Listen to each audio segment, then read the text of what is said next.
नमस्कार दोस्तों, a very good morning. बहुत बहुत स्वागत है आपका आज की ताज़ा खबर में। चलिए शुरू करते हैं हम हमेशा की तरह ग्लोबल इकोनॉमी के साथ। तो ग्लोबल इकोनॉमी में आज कोई मेजर न्यूज़ नहीं है, हम बस एक अपडेट लेंगे कि यूएस मार्केट्स में बेसिकली कल क्या हुआ। तो S&P 500 गेन होता हुआ कल दिखा, क्योंकि अब यूएस के जो स्टॉक मार्केट्स है उनके जो इन्वेस्टर्स है वो अवेट कर रहे हैं कुछ इंपॉर्टेंट अर्निंग्स इस हफ्ते में।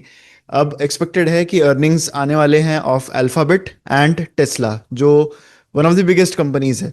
तो इसी के एंटिसिपेशन में मार्केट्स करंटली रिस्पॉन्ड कर रहे हैं, यूएस के स्टॉक मार्केट्स। ओवरऑल पिछले हफ्ते का अगर हम फ्लेवर देखें यूएस मार्केट्स में क्या हुआ था, तो कुछ मेजर बैंक्स जो है उन्होंने स्ट्रॉन्ग अर्निंग्स रिपोर्ट किए थे, जिस वजह से इन्वेस्टर्स का कॉन्फिडेंस करंटली काफ़ी अच्छा है। एंड सेवरल लेंडर्स ने हालांकि ये चीज़ ज़रूर बताई कि कुछ इकोनॉमिक अनसर्टेनिटी अभी भी है because of Trump related trade tariffs. And majorly जो फोकस होगा वो पूरे इस साल में यही होगा कि जो ऑपरेटिंग आउटलुक है वो कैसे बदलता है अकॉर्डिंग टू द टैरिफ्स जो डोनाल्ड ट्रंप लगा रहे हैं। तो इस समय अगर हम ओवरऑल फ्लेवर देखें कि ग्लोबल इकोनॉमी पर्सपेक्टिव से क्या क्या चल रहा है, bitcoin is trading about 1,20,000 US dollars first time in the history. Gold के प्राइजेस 3,40,000 पर जो पाउंड है वो पहुंच गए हैं, जो ऑलरेडी 3% ही अवे है फ्रॉम द रिकॉर्ड हाइस। इथेरियम जो एक one of the popular crypto currencies है, उसकी प्राइस भी 4,000 US डॉलर्स से ऊपर चली गई है for the first time since December 24। Ripple एक और ऐसी ही क्रिप्टो करेंसी है that is also trading at a very high price.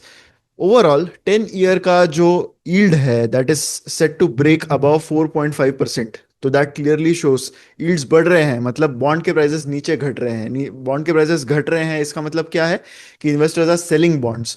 तो फ्लाइट ऑफ कैपिटल करंटली हो रहा है। इन्वेस्टर्स हर पॉइंट पर इस चीज को इवेल्युएट करते हैं कि कौन से एसेट क्लासेस करंटली सस्ते नजर आ रहे हैं, एंड वहीं पर जो है पैसे जो है वहां पर फ्लो होते हुए दिखते हैं। क्लियरली बॉन्ड से पैसा निकलता हुआ दिख रहा है, which is also putting pressure on US dollar. US dollar भी गिरता हुआ नजर आ रहा है। थोड़ा बहुत पैसा जो है वो इक्विटीज में जा रहा है, जो in spite of trade concerns, tariff concerns, अभी भी equities are almost at their all time high. US equities की अगर हम बात करें तो गोल्ड ऑल टाइम हाई के पास आसपास पहुंच चुका है। Silver prices are in fact trading at their highest level since 2011। Market को यह भी दिख गया कि हमने गोल्ड प्राइसेस को बहुत पुश कर दिया है, तो अब सिल्वर की तरफ चलते हैं। Silver prices are also at their highest since 2011। तो ये सारी चीजें करंटली हो रही है, एंड काफी सारा पैसा is making their way to crypto currencies as well. अब बात करते हैं इंडियन इकोनॉमी की। सबसे पहली न्यूज यहां पर है regarding India's renewable energy target. तो इंडिया का रिन्यूएबल एनर्जी टारगेट के पास अब पहुंचते हुए दिख रहे हैं। 2030 का जो गोल है इंडिया का, 500 gigawatts of renewable energy capacity का, तो उसकी और एक मेजर कदम बढ़ता हुआ दिखा है in the first half of this calendar year 2025। तो इंडिया ने 22 गीगावाट्स ऑफ कैपेसिटी ऐड की है during this 6 months period till the end of June. 56% ज्यादा है ये compare to last year according to the data from central electricity authority. तो ये जो नई कैपेसिटी ऐड हुई है लगभग 22 गीगावाट्स की, ये कंसिस्ट करती है अराउंड 18.4 गीगावाट्स की ऑफ सोलर एनर्जी, 3.5 गीगावाट्स की फ्रॉम विंड एनर्जी, एंड बाकी बायो एनर्जी से ये कैपेसिटी बढ़ाई जा रही है। अब ये क्यों हुआ, इस साल में ऐसा क्या हुआ जो इतने ज्यादा कैपेसिटी ऐड हुई है? तो डेवलपर्स जो है वो स्विफ्टली कैपिटलाइज कर रहे हैं गवर्नमेंट के एक मेजर सब्सिडी पे। गवर्नमेंट का inter state transmission system, ISTS का एक चार्ज होता है, उसका वेवर गवर्नमेंट ने अनाउंस किया था। तो ये की फैक्टर रहा है कि ये सर्च जो हुई है वो इस रीजन की वजह से हुई है। ये जो वेवर है that starts at 25% and progressively ये इंक्रीज होगा to full implementation by June of 2028। तो इससे ये हो रहा है कि जो प्रोजेक्ट कॉस्ट है ऑफ सोलर प्रोजेक्ट्स और विंड प्रोजेक्ट्स वो सिग्निफिकेंटली कम हो रही है, एंड इस इंसेंटिव से इमीडिएट एक्शन आ रहा है currently from developers. India is nearing its objective to achieve 50% of installed capacity from clean energy resources. इस समय करंटली इंडिया का जो टोटल कैपेसिटी है वो 234 गीगावाट्स पहुंच चुका है। टारगेट है 500 गीगावाट्स बाय 2030। अब इस समय इंडिया की जो टोटल क्लीन एनर्जी की कैपेसिटी है including large hydro power and nuclear projects, वो अब फॉसिल फ्यूल्स की कैपेसिटी से बढ़ चुकी है। लेकिन हमें ये बात जरूर ध्यान में रखनी है कि यूटिलाइजेशन जो है ऑफ फॉसिल फ्यूल्स यानी कोल कैपेसिटी का यूटिलाइजेशन वो कई ज्यादा होता है compare to renewable energy.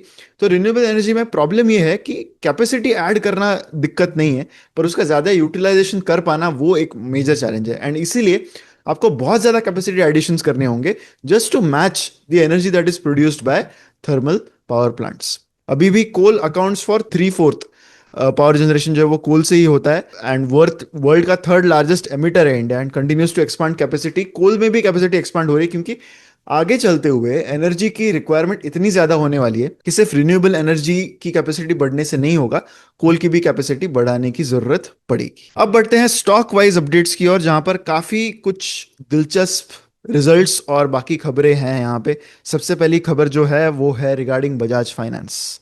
Bajaj Finance के एमडी अनूप कुमार साहा ने कल रिजाइन कर दिया है, and now Rajiv Jain is going to take over. तो कल ये एक बीएससी फाइलिंग में, बीएससी एंड एनएससी फाइलिंग में बजाज फाइनेंस ने इसका अनाउंसमेंट किया। रीजन बताया जा रहा है कि it is because of personal reasons. तो उन्होंने ना ही सिर्फ एमडी से अपना इस्तीफा दिया है, but also from the board of directors of the company, इस फाइलिंग के मुताबिक।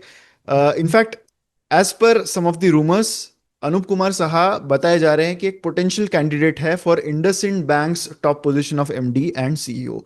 तो it seems like IndusInd bank has successfully bought him from Bajaj finance to IndusInd bank, क्योंकि इंडसइंड बैंक कई समय से खुद एक सीईओ की तलाश में है। उनके आरबीआई से काफी सारे सैंक्शंस इंडसइंड बैंक को मिले हैं, and they were already on a lookout for a good MD. Anup Kumar Saha ने बजाज फाइनेंस को ज्वाइन किया था इन 2017। उनका 32 इयर्स का एक इंप्रेसिव ट्रैक रिकॉर्ड है। He has serve 25 years in the financial services industry, जिसमें से 14 years were with a bank and 11 years with a non bank entities. Moreover, अब बजाज फाइनेंस ने जो एडिशनल रिस्पॉन्सिबिलिटी रख दी है of being an MD to Rajiv Jain. Rajiv Jain has been a stalwart for Bajaj Finance, बहुत सालों से वो इस कंपनी में है, एंड कई हद तक जिस मुकाम पर बजाज फाइनेंस को अब तक पहुंचाया गया है उसमें बहुत बड़ा कंट्रीब्यूशन राजीव जैन जी का रहा है।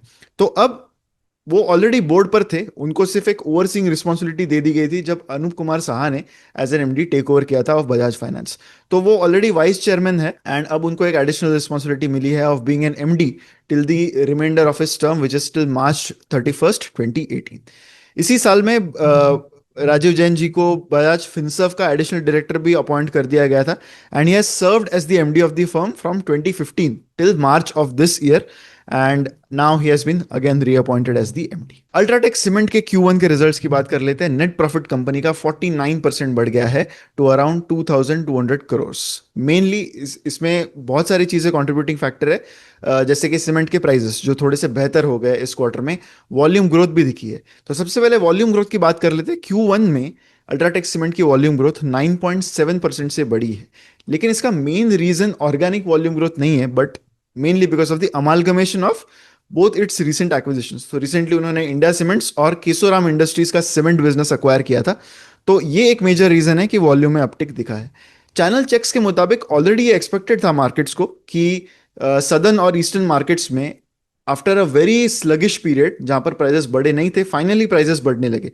ब्रोकरेजेस ने यह भी बताया कि due to increasing infrastructure and real estate demand, cement के प्राइजेस में अब थोड़ी सी बेहतर अपटिक नजर आया था। एक कंसोलिडेशन भी दिखना दिखना शुरू हो गया था, जो प्रीवियसली फ्रैगमेंटेड मार्केट्स था, यानी बहुत सारे छोटे छोटे प्लेयर्स थे, तो अब एक कंसोलिडेशन दिख रहा है कि कुछ मेन प्लेयर्स ही उभर के आ रहे हैं, जैसे कि अल्ट्राटेक सीमेंट या फिर अदानी सीमेंट्स।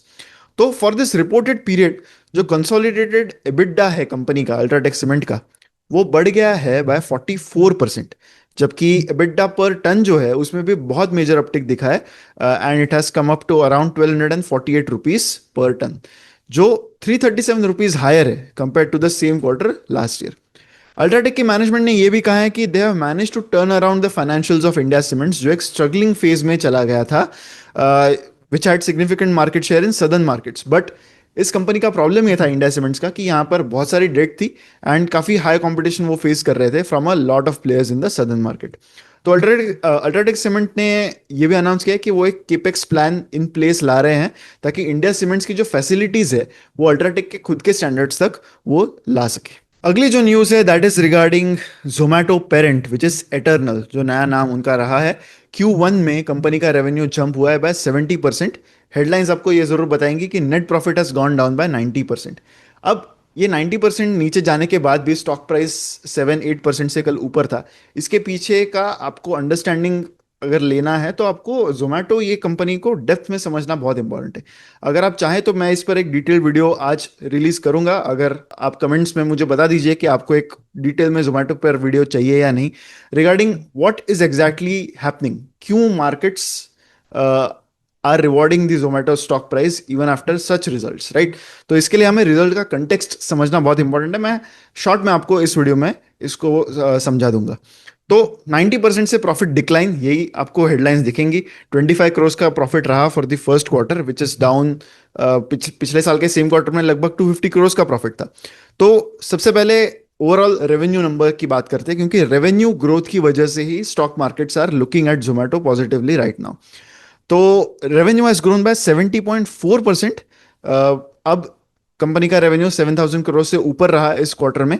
ओवरऑल जो एडजस्टेड रेवेन्यू उनका फूड डिलीवरी बिजनेस में है वो अराउंड 17.7% से बढ़ा। तो लगभग 20% का टारगेट इस सेगमेंट में रहता है, तो उससे थोड़ी सी कम ही ग्रोथ आई है इस क्वार्टर में। सिक्वेंशियल बेसिस पर भी अगर देखें तो revenue growth food delivery business में सिर्फ 10% से ही कंपनी का बढ़ा है। अब मेन जो बिजनेस का ड्राइवर रहा है पिछले कुछ सालों से, तो वो रहा है उनका quick commerce business which is Blinkit. Blinkit का रेवेन्यू इंक्रीज हुआ है बाय 155% इन दिस क्वार्टर। अगर हम ईयर ऑन ईयर बेसिस पर कंपेयर करें, क्वार्टर ऑन क्वार्टर बेसिस पर भी अगर कंपेयर करें, तो 25% की ग्रोथ इस बिजनेस में दिखी है। तो रेवेन्यू यहां पर 2,400 करोड़ से भी ऊपर बढ़ता हुआ दिखा है। अब मार्केट को ये ऑलरेडी पता था कि क्विक कॉमर्स में कंपटीशन काफी बढ़ गया है। ये थर्ड क्वार्टर है जहां पर क्लियरली कंपनी का ये कहना था कि कंपटीशन बढ़ने की वजह से उनको रैपिडली स्टोर्स ऐड करने पड़ रहे हैं। एंड इसमें हो ये रहा है कि कंट्रीब्यूशन मार्जिन इस बिजनेस में कम हो रहा है, एंड ओवरऑल प्रॉफिटेबिलिटी जो है वो भी इस चीज से अफेक्ट हो रही है। तो कंपटीशन बढ़ क्यों रहा है? क्योंकि अब यहां पर Swiggy, Instamart, Zepto, Flipkart minutes भी रिसेंटली यहां पर अपना प्रेजेंस बढ़ा रहा है। तो काफी सारे प्लेयर्स हो गए हैं क्विक कॉमर्स में, and everybody is burning cash. Comparatively Blinkit seems to have the most steady financials to navigate this competition. Highest market share भी ब्लिंकिट का ही करंटली है। डार्क स्टोर का जो काउंट है उनका, दैट इंक्रीज्ड फ्रॉम 639 जो लास्ट ईयर के सेम क्वार्टर के एंड में था, to now it is more than 1500 dark stores. उनका टारगेट है कि डार्क स्टोर्स का काउंट इस साल के एंड तक, इस कैलेंडर ईयर के एंड तक 2000 के ऊपर चला जाए। मंथली ट्रांजैक्टिंग यूजर्स भी ब्लिंकिट के काफी तेजी से बढ़े हैं पिछले कुछ महीनों में, and that is showing in their financials. तो लाइक आई सेड, अगर आप चाहते हैं कि इस पर एक डिटेल्ड वीडियो बने, काफी इंटरेस्टिंग इंसाइट्स इनफैक्ट जोमेटो ने कल अपने रिजल्ट्स के बाद दिए थे कि कैसे in spite of lower margins how they can manage a good return on capital employed. तो लाइक आई सेड, अगर आप चाहते हैं तो मुझे कमेंट सेक्शन में जरूर बताइए, मैं आपको एक डिटेल वीडियो आज रिलीज करूंगा। नेक्स्ट बात करते हैं हैवेल्स के Q1 रिजल्ट्स की।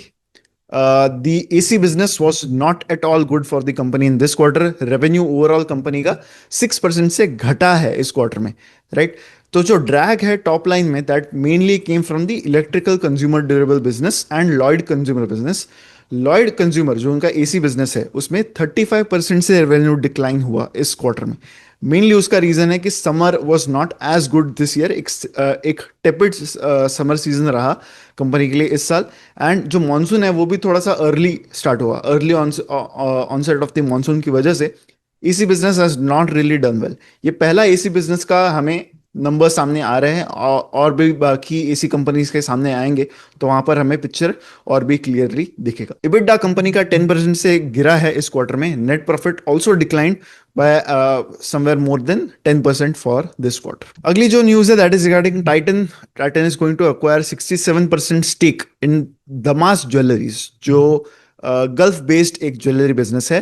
तो टाइटन की एक यूएई बेस्ड सब्सिडरी है, तो उसके थ्रू ये एक्विजिशन टाइटन करने वाला है। ये एक्विजिशन होगा लगभग of 2,440 crores, which will be completely funded through internal accruals and also debt if required. इस एक्विजिशन के बाद टाइटन के पास ऑप्शन होगा to acquire the remaining 33% stake after December 2029. With this acquisition, Titan अब स्टेप करेगा into other nationalities and ethnicities as well. And Damas एक prestigious brand है in the Gulf markets, and Titan will be hoping कि इससे उनका जो product innovation है वो और भी बढ़े। इसी के साथ हमारी जो न्यूज है आज के लिए वो यहीं पर खत्म होती है। अब पढ़ते हैं हमारे फाइनल सेक्शन पर, which is the believe it और नॉट सेक्शन। तो यहाँ पर आज जो बिलीव इट और नॉट है, वो शायद इतना बड़ा बिलीव इट और नॉट शायद आपके लिए नहीं होगा, बट मैं इससे एक स्केल आपको दिखाना चाहता हूँ चाइना के ईवी मार्केट की। तो रिसेंटली सोना कॉमस्टार ने चाइनीज मार्केट्स में एक मेजर पाथ अनाउंस किया था। तो तब उनके इन्वेस्टर प्रेजेंटेशन में कुछ इंपॉर्टेंट फिगर्स थे। China accounts for 66% of the global EV share as on 2024। एक single country accounts for 66% of the market share. 11.3 million की ईवी सेल्स 2024 में चाइना में हुए, एंड इनफैक्ट यहां से भी 11% से इनका सीएजीआर इंक्रीज होगा टिल 2030, ऐसा माना जा रहा है। So just goes on to show how big EV market China already is, and उनके जो एक्सपोर्ट्स है they are also growing a lot. 1 million के एक्सपोर्ट्स थे 2020 में, एंड वो 6 मिलियन हो चुके हैं इन 2024। सो दैट जस्ट एक कह सकते हैं कि नंबर्स के थ्रू जो डोमिनेंस है चाइना का इन द ईवी मार्केट, वो बताने की कोशिश मैंने यहाँ पर आपके सामने की। इसी के साथ हमारा न्यूज़ का ये वीडियो यहीं पर समाप्त होता है। अगर वीडियो आपको अच्छा लगा है तो लाइक ज़रूर कीजिए, एंड कमेंट्स में मुझे बताइए कि ये वीडियो आपको कैसा लगा, एंड शेयर भी करें विद मैक्सिमम पीपल। ऐसी वीडियोस के लिए हमारे चैनल पर बने रहें। मिलते हैं अगले वीडियो में। Thank you so much.